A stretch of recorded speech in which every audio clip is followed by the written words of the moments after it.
हनुमान जी अत्यंत क्रोधित मुद्रा में आकाश में तेजी से उड़ते हुए देवलोक की ओर बढ़ रहे थे। उनका स्वर गर्जनाओं से गूंज रहा था और उनके चारों ओर की ऊर्जा इतनी प्रबल थी कि सभी देवता डर के मारे छिपने लगे। कोई भी इस क्रोधित बालक का सामना करने का साहस नहीं कर पा रहा था। तभी हनुमान जी ने दिशा बदलकर यमलोक की ओर रुख किया। यमलोक के द्वार पर पहुंचते ही उन्होंने गर्जना की और उनकी आवाज सुनकर यमराज अपने दिव्य यमदंड के साथ प्रकट हुए।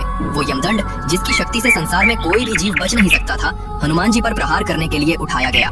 गंधमादन पर्वत की कंदराओं के बीच माता अंजना का कमरे में सन्नाटा पसरा हुआ था। बालक हनुमान अपनी माता के पास बैठे थे, पर आज उनके लिए सबसे प्यारी माता की सांसें धीमी पड़ चुकी थी और शरीर ठंडा हो गया था। हनुमान जी की कांपती हुई आवाज गूंजी, माँ, मेरी माँ, आंखें खोलो, मुझे मत छोड़ो।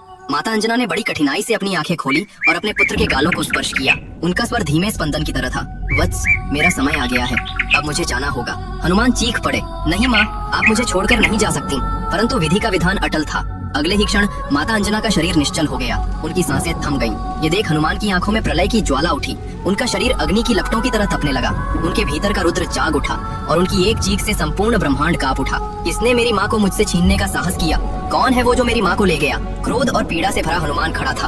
अब वो केवल बालक नहीं बल्कि महाकाल के रूप में प्रकट हो चुका था। उनके भुजाएं फैल गईं, आंखों से बिजली के कौद निकल रहे थे और उनके शरीर का तेज सहस्त्र सूर्यों को भी फीका कर रहा था। हनुमान जी गर्जना करते हुए कहा, यदि मेरी माँ नहीं है तो ये सृष्टि क्यों, ये ब्रह्मांड क्यों?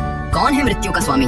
अगले ही पल उन्होंने पृथ्वी से इतनी ऊंची छलांग लगाई कि आकाश फट गया। उनकी गति प्रकाश से भी तेज थी। उन्होंने बादलों को चीरते हुए देवलोक की ओर बढ़ना शुरू किया। देवता उनके प्रलयंकारी रूप को देखकर भयभीत होकर छिप गए।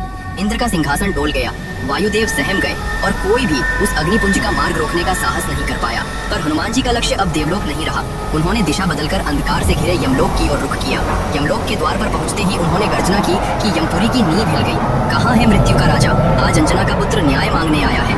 उनकी ललकार सुनकर यमराज हाथ में अमर यमदंड लिए अपने भवन से बाहर आए। उनकी आंखें अंगारों की तरह जल रही थी। उन्होंने गंभीर स्वर में कहा, हे बालक, तुम काल के नियम को चुनौती दे रहे हो।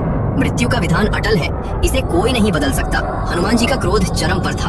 उन्होंने गदा उठाई और यमराज पर प्रहार किया। यमराज ने यमदंड से प्रचंड प्रहार किया और ब्रह्मांड ने अपनी सांसें रोक ली। जिस यमदंड के स्पर्श मात्र से प्राणी मरणासन्न हो जाते थे, वो हनुमान के वज्र समान शरीर से टकराकर निष्प्रभ हो गया। कुछ समय पहले सूर्य को फल समझकर खाने के बाद यमराज ने ही उन्हें यमदंड से अभय का आशीर्वाद दिया था, इसलिए ये प्रहार अप्रभावी रहा। हनुमान जी ने कहा, मुझे मेरी माँ वापस दो। पर यमराज के मना करने पर हनुमान ने गदा से ऐसा प्रहार किया कि यमलोक की धरती कांपने लगी। तीनों लोकों में हाहाकार मच गया।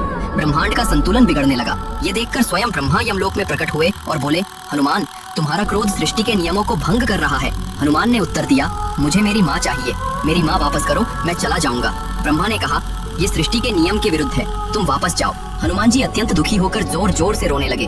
उनके रोने की ध्वनि इतनी प्रबल थी कि तीनों लोग कांप उठे। तभी भगवान विष्णु प्रकट हुए। उन्होंने माता अंजना के प्राण हनुमान को सौंप दिए। जैसे ही माता अंजना के शरीर में दिव्य प्राण लौटे, उनके मुख से पहला शब्द निकला, हनुमान। उस शब्द ने हनुमान जी के क्रोध को शांत कर दिया।